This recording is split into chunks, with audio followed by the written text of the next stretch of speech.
You don't know jack about my love for cheese. Aside from honey buns, cheese is my favorite food. I love a good chunk of cheddar or Swiss. I'll never say no to a string cheese or a basket of fried curds. But out of all of them, my favorite has always been Monterey Jack. Did you know here in the US, the average person eats around 40 pounds of cheese a year? Some of us, probably 60. My love for cheese is pretty basic. I grew up in the Midwest. Don't come at me with anything that's moldy or smells like sweaty dress socks. Did you also know that there is a cheese with maggots in it? On purpose. Mmm. Little did I know that the history of my favorite Monterey Jack cheese was more rotten than from under. The cheese nobody wants. So, let's check our mirrors and take a look back at the history of how Jack bullied his way into our refrigerators. Mirror of shadows, secrets untold, reflections in darkness, stories of old. Gaze into the glass where the truth resides, revealing the rotten souls inside. By my magic and moonlight, I call to thee. Show me the truth of our history. Magic mirror on the wall, who is the most rotten one of all? Hi, hello, and howdy, my darlings, and welcome back to Rotten to the Core. I am Ravenna Revenge, the not-so-evil queen, and I am absolutely delighted to have you embark on this enchanting journey with me on Rotten to the Core, as we uncover the darker side of history and explore the complexities that shaped their legacies. I desire to draw meaningful lessons from the missteps of historical figures who, despite some of their remarkable achievements, were not without their flaws. By examining their mistakes, I hope to uncover insights that resonate with our lives today, offering guidance and understanding as we navigate our own challenges. And boy, are they ever increasing! This one was hard for me. My two literal favorite things are cheese and Scottish men, and David Jacks had all the conditions to make him my dream man. If he just wasn't so damn rotten. And dead, of course. Let's get into his story. David Jacks was born 6 out of 9 siblings on April 18, 1822, in Crieff, Perthshire, Scotland. He was the first child of his father, William Jack, from his second marriage to Janet McEwen, who had 3 children with him. There wasn't a lot documented about Jack's early life, but it is believed that he may have worked in a handloom weaving factory, which was a common job for children in the region at that time. We know that his family lived in a small, one-story house and rented an acre of land nearby to keep a cow. There were letters passed between Jack and his sister that revealed the bleakness of his life in Scotland. Due to poverty, violence, and hard labor, the life expectancy of men in Scotland at that time was only 30 to 40 years. My God, I'm 1 foot in the grave. So David decided to take a big step and immigrated to New York in 1841 when he was just 19 years old, which at the time in Scotland would have been middle-aged. David followed his brothers to America, and he spent 7 years working for an army contractor in Williamsburg, Virginia, and then he moved to Fort Hamilton, New York. In 1848, Jack came across stories about the huge wealth available during the California Gold Rush. Like many others at the time, he figured he'd give it a shot. Before heading out, he threw all of his savings, about $1,400, into buying revolvers, thinking he could sell them to both good and rotten folks, since he believed that both would pay good money for the guns in California. David actually sailed to San Francisco from New York, which I didn't even think about as a way to get there. In my head, I was thinking like covered wagons or maybe even a shoddy train, but the first Continental Railway wasn't built until 1869. So it was either a horse or a boat. That means he sailed from New York all the way down to the very tip of South America, which is known as the most dangerous stretch of water in the world, then up to San Francisco. Now, today we have the Panama Canal, which cuts that trip in half, but it wasn't built until 1904. And David's voyage took a while, but by 1890, he finally arrived in San Francisco, California, immediately taking up business in the lumber trade. He's not the first man to go to San Francisco and make money with his wood. The large amounts of wood he was getting in San Francisco didn't cut it for David, though. He had his sights set higher, and he used his skills to venture into real estate. In the 1870s, he ventured to the picturesque landscape of Monterey County with its beautiful rolling hills. He quickly saw the value in the fertile land and began cultivating vast expanses of it to grow various crops. He even recognized the artichoke's untapped potential and played a major part in why we have it today.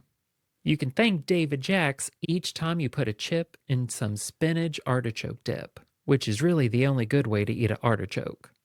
I tried making a stuffed one once, and whoever thought of eating cheese and breadcrumbs off of a hard leaf was out of their mind.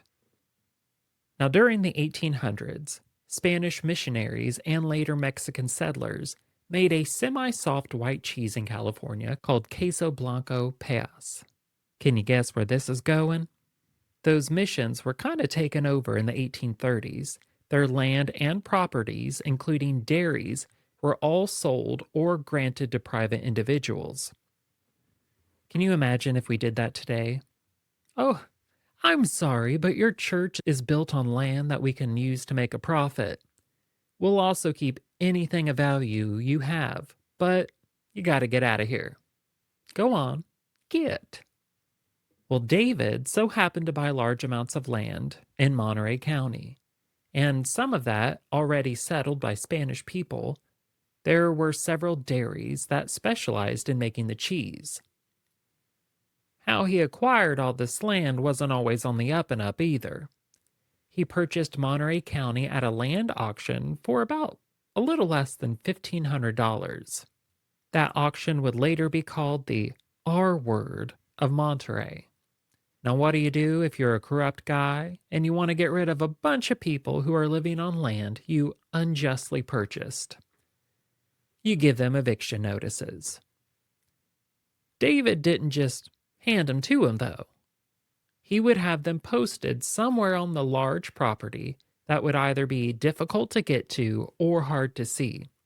He'd even write them in a language he knew that the occupants couldn't read. Can you just imagine the life of these people in the beautiful rolling hills of Monterey County, just making cheese, just loving Jesus, making cheese? Take the Jesus part away, maybe add some toothbrushes and deodorant, and I'd be down for it. David quickly saw the marketable potential of the cheese, and since he now owned the land, he saw that as he now also owned their ancestral recipes. He also owned 14 dairy farms now. You know that old saying, why buy the milk when the cow's for free, comes to mind, literally in this case. Have any of you other harlots been told that by somebody before? It's basically a polite way to say you're easy. If anybody ever says that to you, Just tell him what I do. Better to be a cow still getting milked than an old frigid heifer. Moo. Remember, there's an art to backhandedness. The key is to confuse them and give yourself a little laugh. How David took over the cheese from the Spanish people made me think if someone were to come and try to take my grandma's family recipes, especially now that she's passed, like over my cold, dead body, would I give him that recipe for the cheese? Like, hell no. This is our heritage. You're not getting this shit. Imagine the bloodshed that would have occurred if that was in Italy and not in California. Do you see all those nonas just handing over their sauce recipes? Ha! Well, David took the recipes and under, I'm sure, horrible working conditions, the residents started mass producing their queso, and David gave it the new name, Jack's Cheese. You know, if I saw that in a shop, my first thought would be, what part of Jack is it off of? From under? The foreskin? Ooh! Remember, organic fellas. You must pull it back and clean it, or you'll have your own brand of smelly cheese. Just giving a little advice, since circumcision and acetaminophen are being propagandized to have ties with some belief that they can cause autism. That's like saying more money can make someone attractive, when the wealthiest men in the country look like Monterey Jack cheese that's been left out in the sun and stepped on. Crusty. Jack's Cheese was an instant hit among everybody. It started selling throughout the West Coast, and people began calling it Monterey Jack Cheese. Aside from cheesemaking and buying up land, David also actively participated in local politics as a Monterey County supervisor. During his tenure in the position, it allowed him to influence local government directly. I mean, he owned everything. I don't really think it was that hard for him to become supervisor. David Jacks passed away on August 20th, 1909. His efforts in cultivating artichoke led to the region's designation as the artichoke capital of the world. He is also immortalized in cheese, which I think is one of the better ways to be remembered. But the next time you chow down on some Monterey Jack cheese or Colby cheese, which is a mixture, remember that it is all because a jackass made it possible. Was David Jack the worst person in the world? No. But who knew there could be anything so rotten about something as wonderful as cheese? And on that note, let's cleanse ourselves and I'll let you be on your way. In the darkness deep and troubles long, within my heart I carry song. Through life's most rotten days I stand my ground and make some waves. Though storms may strike and shadows fall, my spirit stands unbound by all. So be it. Thanks for supporting Rotten to the Core. Let's catch up again next time. In the meantime, be happy, find peace, and don't hurt anyone. If you enjoy Rotten to the Core, please follow me on Instagram or join me on Patreon. Both of those are at It's Rotten to the Core. You can also listen to me on my other podcast, Mystery Inc., wherever you listen to podcasts. And if you're on YouTube, please hit that like button and subscribe if you haven't to stay up to date with our lessons. And if you have any ideas for future lessons, please email me at mothman8myass@gmail.com. I can't believe that was available. I will talk at you next time.